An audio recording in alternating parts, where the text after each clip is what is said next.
Hi everyone, my name is Bernadette Hunt. I'm the Vice President of Southland Federated Farmers. I've been asked to put together a few videos about the new freshwater legislation. I did one yesterday about intensive winter grazing, so you might have seen that, or look for it if you haven't. And today's one's about stock exclusion, so I hope it's helpful.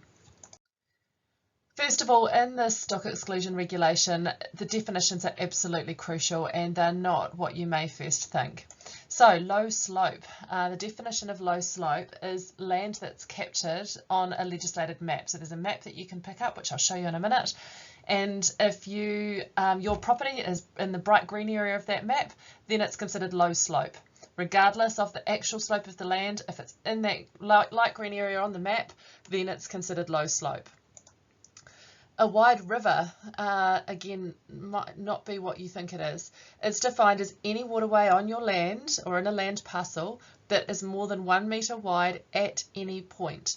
Not throughout the distance of it, not just at the area where it is 1 metre wide, but if that waterway is 1 metre wide at any point, then it's considered a wide river for your entire land parcel, even if it only flows some of the time. So it's really important to understand that. A lake is also a very interesting definition. A lake's definition in this regulation is a freshwater body that is entirely or almost entirely surrounded by land. Most lakes have a river that flows out of them or something like that, so that it allows for that. But if it's pretty much surrounded by land, it's considered a lake. In my mind, lakes are generally pretty big, but there's no size concept in this definition whatsoever. A natural wetland is a wetland that isn't one of these three things. If it is not artificially constructed, unless it's been constructed to restore a natural wetland, if it's not a geothermal wetland, and if it's not basically a wet paddock, so an area of improved pasture with more than 50% of exotic species that gets wet during rain. So if it's not just a wet paddock, it's not a geothermal wetland, and it's not artificially constructed, then it's considered to be a natural wetland. And finally, another crucial definition is the definition of intensive grazing. For stock exclusion rules, intensive grazing, and note this is not intensive winter grazing, this is any time of the year. It is break feeding, it's grazing of animals on forage crops, and it's grazing of animals on pasture that's been irrigated with water in the last 12 months. So all of those things are considered to be intensive grazing, regardless of how many stock and what time of year it is. So the low slope map that I mentioned just before, you can find this map on the Ministry of Environment website. You go to on the front page, there's a section for Action for Healthy Waterways, and under that there's a link to the stock exclusion regulations, and then a link to this low slope map. You can also find that link on the Federated Farmers website or on the Southland Federated Farmers Facebook page. So this is what you come up with when this map is what it looks like when you first open it up, and then you can type in your address. And it will show you your land that you've typed that address in for, and you can see this bright green area indicates the area that is considered low slope. So if you're in that area, regardless of the actual slope, it's considered low slope for the definition of this regulation. So what do you actually have to do? Stock exclusion from lakes and wide rivers, remembering those definitions. If all of these things must be excluded from lakes and wide rivers with a 3 metre setback from the edge of the bed. So regardless of whether you're low slope or not, and regardless of intensity of grazing, all dairy cattle, dairy support cattle and pigs must be 3 metres back from lakes and wide rivers at all times. Again, regardless of the slope, if beef cattle or deer are being intensively grazed, and remember we talked about what that was, break feeding, irrigated land or forage crop. So beef cattle and deer that are being intensively grazed, regardless of the terrain, must be fenced off waterways with a 3 metre setback. And finally, if they're on low slope land, so remember that's the bright green parts of the map, not the actual slope, beef cattle and deer must be fenced off lakes and wide rivers, regardless of their intensity, regardless of what they're eating, all of that stuff. If they're on low slope land, they must stay out of waterways. So dairy cattle, dairy support and pigs, all the time. Beef cattle and deer on low slope land, all the time. And beef cattle and deer on any slope if they're being intensively grazed.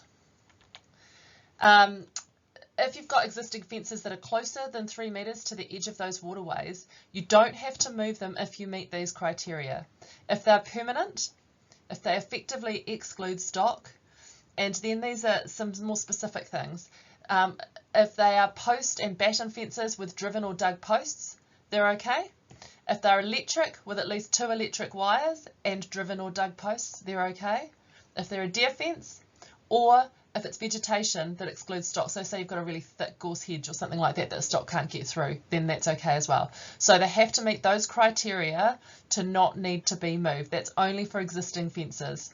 If they don't meet those criteria and they're not 3 metres away, you need to move them or put new ones up. The other key thing in this legislation about stock exclusion is about stock crossing. So if stock need to go across waterways, if they're crossing waterways unsupervised, just part of their grazing regime, they have to cross via a dedicated bridge or culvert. If they're being supervised across, so you're moving them, for example, from one paddock to another and they have to cross a waterway to do that, they must be actively driven across, and you can't do that more than twice a month over the same lake or wide river.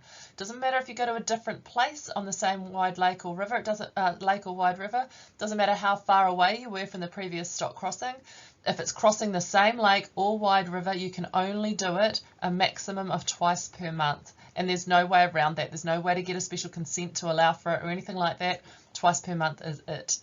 The only exception is where it's a highly mobile bed. That means that you can't install a bridge or a culvert.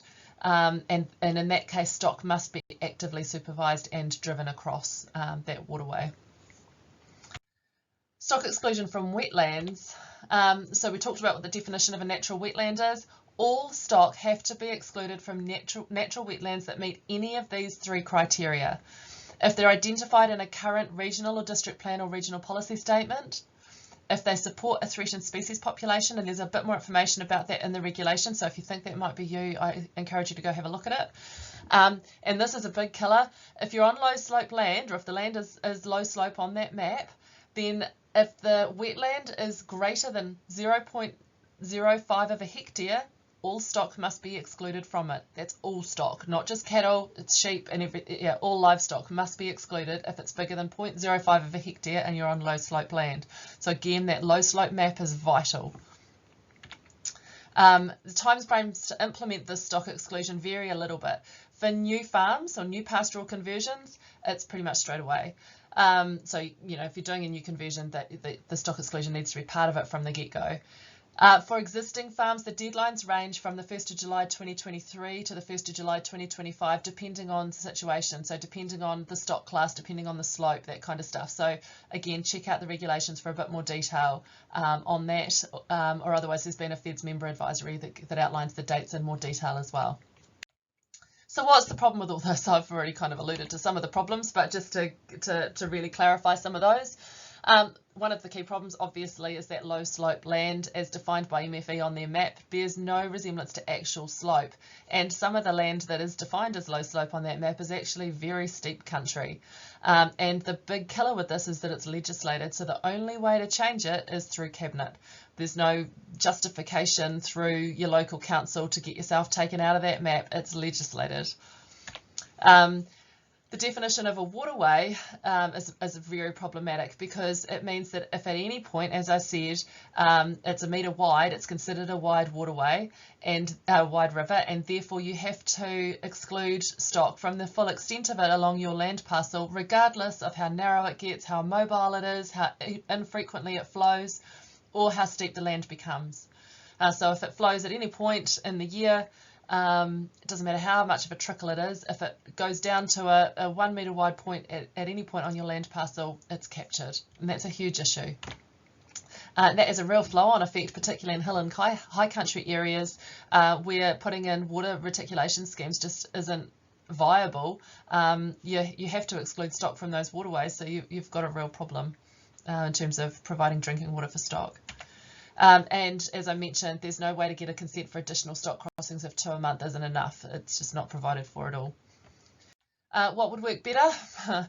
Basically, these rules aren't fit for purpose at all. They need to be revoked, and they need to be completely reviewed and rewritten with practical industry input. We need rules that are focused on the actual effects, and fencing, high country trickles just because they happen to flow down to a metre wide waterway further down the farm is daft. There's way better ways to spend our money to improve water quality than some of this stuff. So not great news, I'm sorry. I wish I could be the bearer of better news, but anyway, I hope that's helpful and I hope it provides some clarification. Cheers.